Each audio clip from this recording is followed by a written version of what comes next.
Hello guys and welcome to my round 3 team review. So if we go to the thing here, you can see I scored 2006, very good week, top 2% and in the top 5k, so this is really good.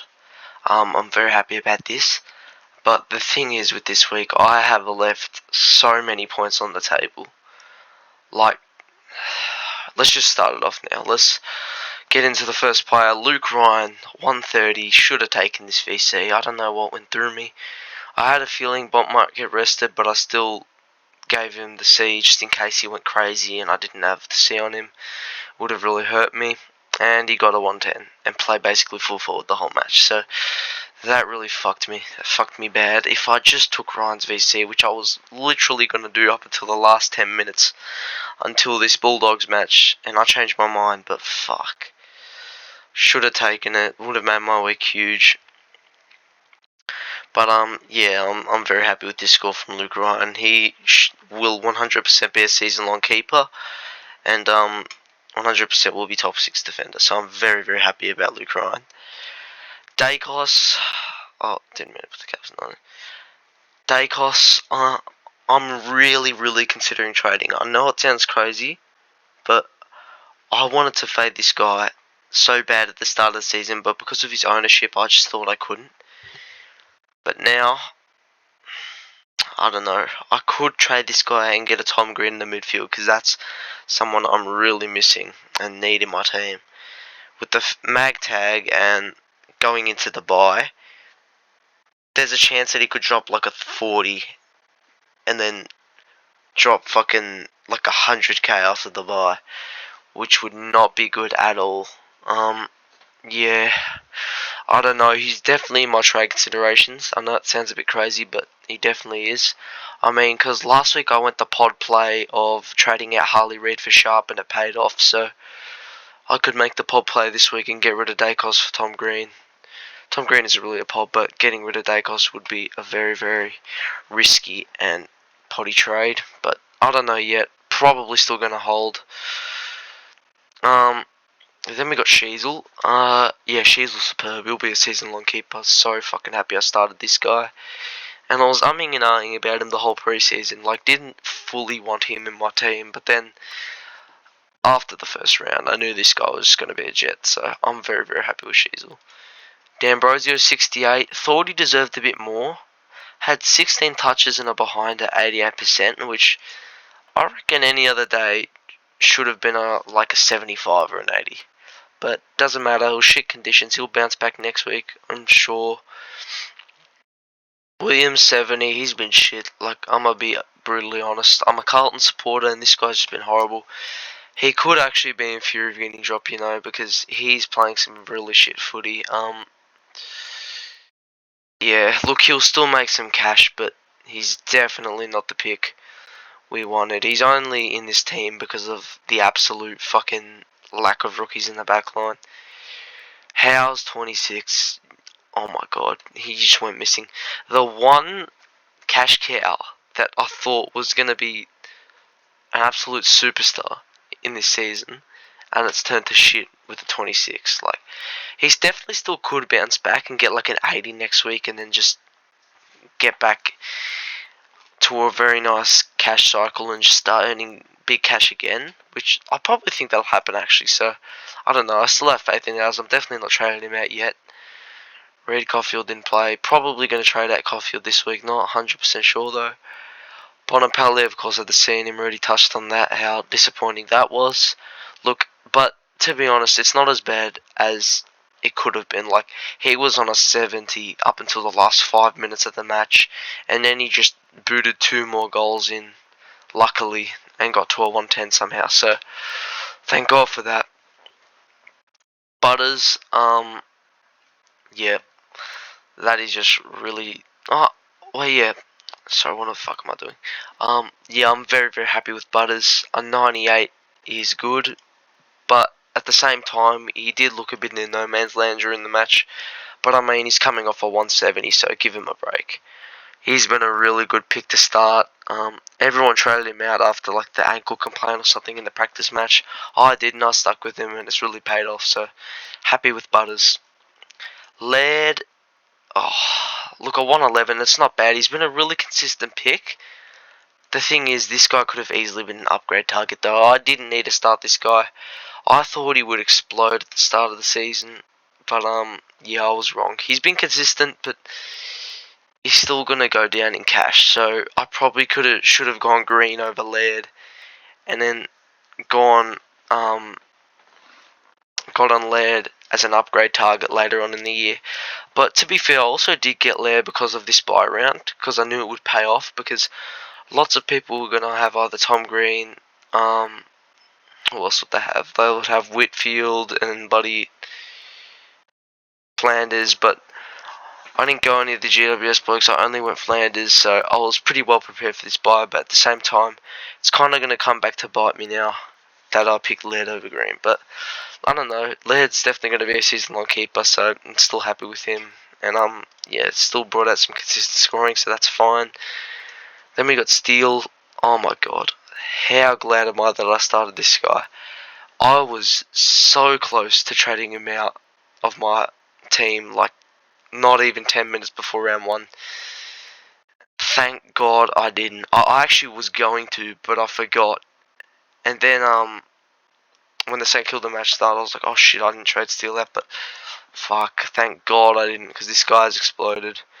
Brought out some really consistent scoring and definitely presented a lot of value at 520k. So fucking happy with Steele. I think he can. I genuinely think he can average 120 this year. He's going to get back to the glory days still. Flanders. Yeah. What yeah, I didn't play. What the fuck? Um. Sorry. I had like. I'm really tired. I want to go to bed. So Yeah. Sorry if I'm fucking a few things up here, but it doesn't matter. Roberts. 98. Yeah, I'm very, very fucking happy with this rookie. I mean, he's been superb. Uh, Average of 84. Got a 90 something last week. What do you get? A 94 last week, and then got 27 touches this week. Matt Roberts, you're an absolute superstar. Very, very happy I started this guy. Yeah, got him over Huswaite before round one, and it's paid off. So I'm very, very happy with Roberts. And we got McKercher 74. That's fine. He's going to earn lots of good cash. He's been a very nice rookie, average of 85. Sanders again, been a very good rookie. Yeah, 99 last week and a 77 this week, so he's definitely going to go up in cash by a lot. So very happy I started McKercher, Sanders, and Roberts.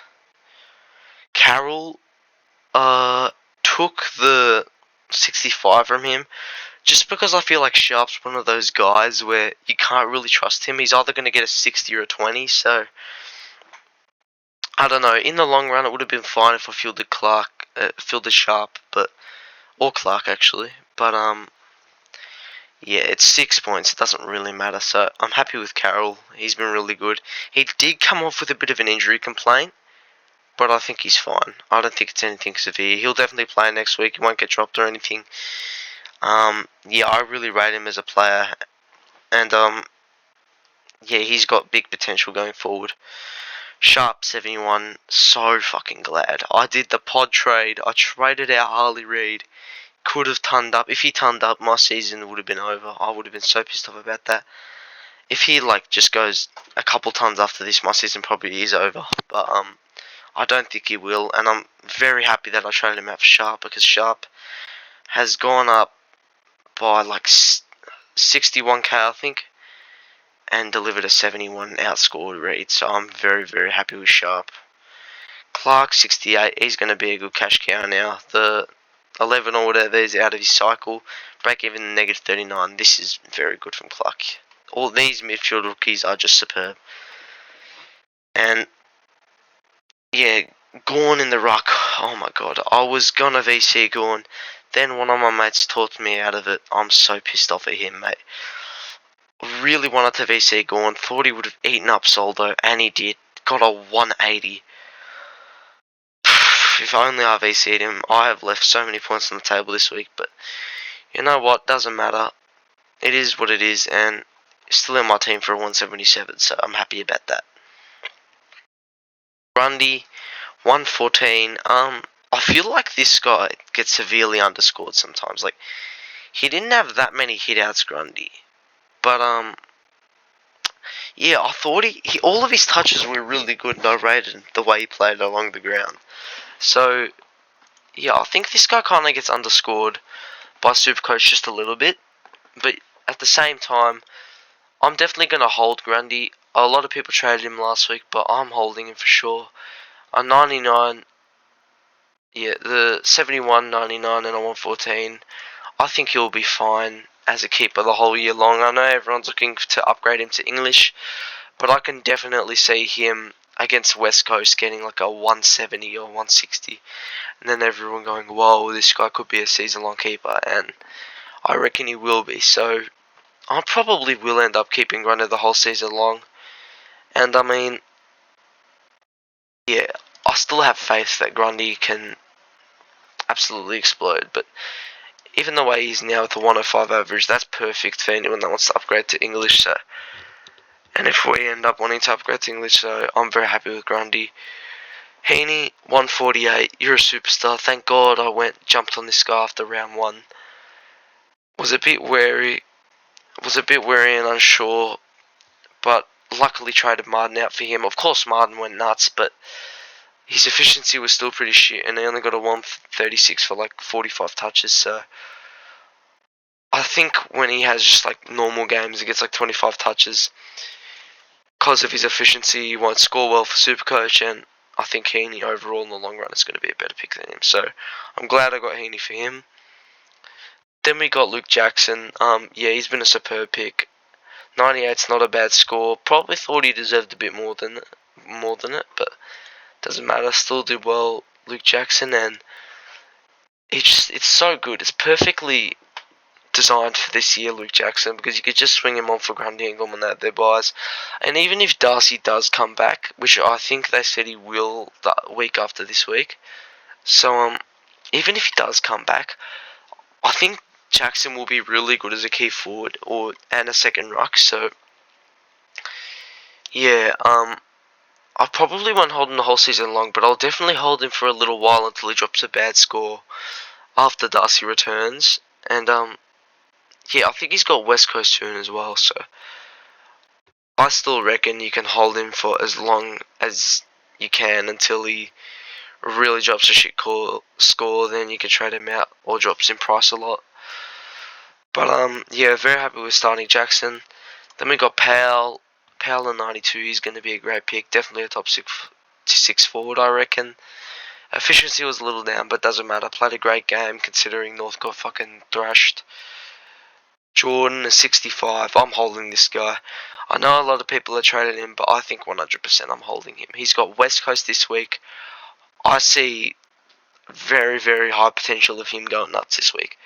I could see a potential 130, 140. I know it sounds crazy, but I feel like John Longmire's one of those guys where if they're beating West Coast by a comfortable margin, he'll take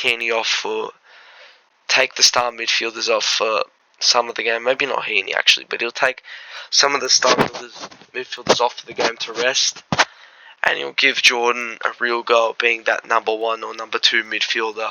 And I feel like he can really explode there. So I am really, really thinking that he's going to go nuts this week, and I have to hold him. I think he can easily still go up to like 450k before we get rid of him.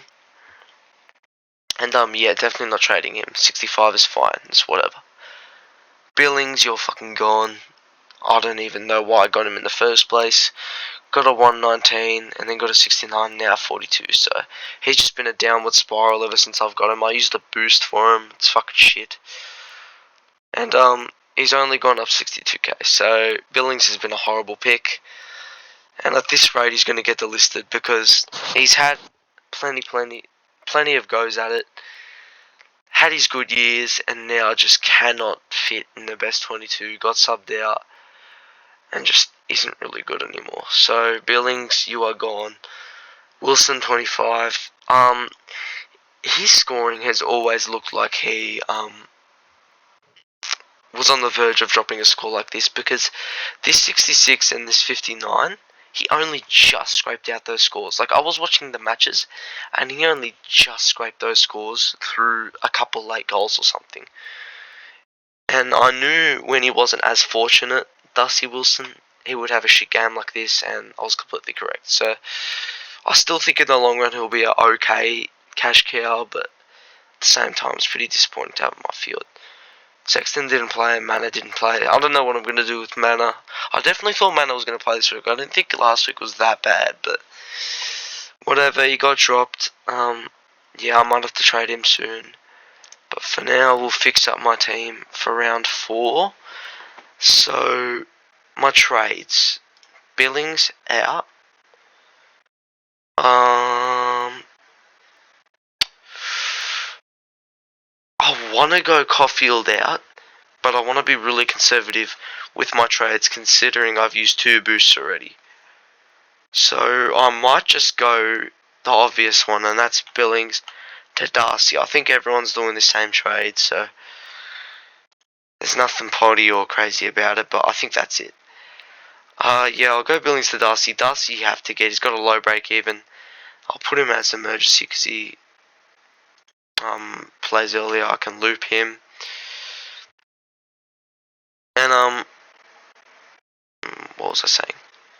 Yeah, you have to get Darcy. And negative, like, what is it? Negative 92 break even. That's crazy. This guy has to be in your team. And yeah, I think that's basically all I'm gonna do. If I didn't use 2 boosts to start the season off, I would probably get rid of Dacos and probably get rid of Caulfield this week as well. But I still might get rid of Caulfield, you know. If I get rid of him, I mean, there's Joshua Draper and Tom Brown. Got Tom Brown, who, oh yeah, I like Tom Brown. He's got St Kilda, leak a lot of points to the defenders, so he could go really good this week and be a good cash cow. But I don't like how he's 150. And Draper at 123k got a 30 and a 68. He looked really good last week, and with the injuries that the Dockers have sustained in the back line, like they've got Brendan Cox out and stuff, so I feel like his job security is really high. So it's out of Draper or Brown, but I'm sort of leaning towards Draper, even though he hasn't had the best scoring power yet. But I don't know. I feel like with the injuries, Draper can do well in the back line, but I don't know. For now, I'm only going to do this one trade. And if I were to do another... Oh, wait, never mind. I just talked about that. Yeah, VC and C options. We'll get into it now. So, let's look at the games. We got Adelaide, Melbourne first. You know what? I'm going to VC Laird. I feel like Laird really steps up in these games where Adelaide need to respond. And I feel like he will this week. And against big midfields, I don't know what it is. Like, against bad midfields, Laird, they're just like average. But against good midfields, he just explodes. I don't know what it is. I feel like this will be one of those games. And I feel like Melbourne's midfield has no one that can really match him. Like, they have Oliver and Track. But they're not really his like size and build and height, so I feel like Leg could just weave in and out of the packs, get all the contested possessions, and have a really good match against Melbourne actually. So I'm gonna VC him. I think he could drop a 130 plus here. And yeah, I feel like Adelaide will respond, and so will Rory Laird. So yeah, VC on him. I could go Gorn. I know everyone's going Gorn from the score who went last week, but you know what? He's playing Riley O'Brien, who's really good at locking up rucks. So I'm not going to touch that. Unless O'Brien's injured or something, but I don't think he is.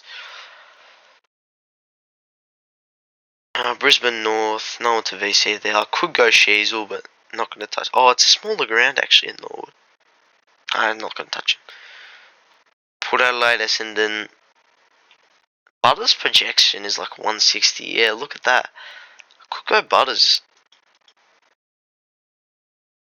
Let's see. I'll probably VC him if I do anything. Yeah, I could go Butters. He has good scoring history against Essendon. Let's have a look. 109, 125, and a 105. So nothing really crazy, but maybe he can do really well. And it's at Adelaide Oval, so I don't know. Butters could explode here, have a really good match. But I don't know. Probably gonna go Laird over him for now. West Coast Sydney. Oh wait, no, not fucking trade out. Captain Heaney. I think if anyone gets rested from Sydney, it'll be like Warner, Goulden, maybe like Papley or something. I don't think they'll take Heaney out. Yeah, I think if anything, Heaney will get rested up forward a bit. And even if he does, I still feel like he'll kick a few goals as well as get a lot of posies in the midfield. So I feel like definitely a big score is brewing for him against West Coast. And yeah, I really don't want it to happen like last week where Bonk got fucking rested by Bevo and sat at full forward for the whole match. But I really don't think Longmar's going to do that with Heaney. I think maybe he'll do it for some other midfielders, but not Heaney. I feel like he'll let Heaney run through. I don't really know though. Probably going to put the C on him. Fremantle Carlton. Could go Luke Ryan. He went nuts against them last year. Got like a 160. Luke Jackson against the Koning. I don't mind. But nah. Not going to touch anyone from there. Bulldogs Geelong. I would advise Bont. But considering what happened last week, how he got rested because of his ankle or whatever, and got rested at full forward and all that sort of shit, probably not going to touch Bont. And to be honest, I don't want to touch Bont for a while because it's just a bit of a boring captain option. Do you know what I mean? Like, yeah, it just gets really boring after a while if you keep the same captain. That's what I've done with Bonapelli to start this season off. So I'm going to do something different this week and go for something a bit more potty. But I don't know. I feel like Bont's one of those players that could explode and have a really big score. Now that everyone's like taking the C off him and stuff over last week, I feel like he could really be a good pod captain option because I don't think many people will be captaining him this week. But at the same time, I've captained him 3 times already this year. Oh, 3 times? Yeah, 3 times already this year.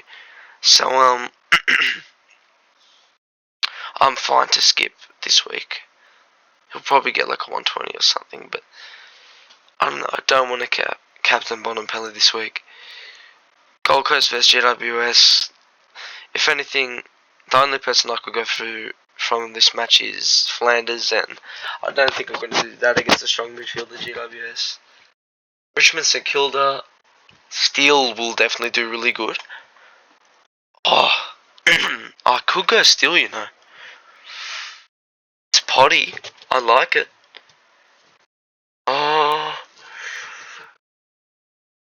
uh, maybe I could VC Heaney into Steele. Or VC Heaney into Bond. But no, I've kept him Bond too many times.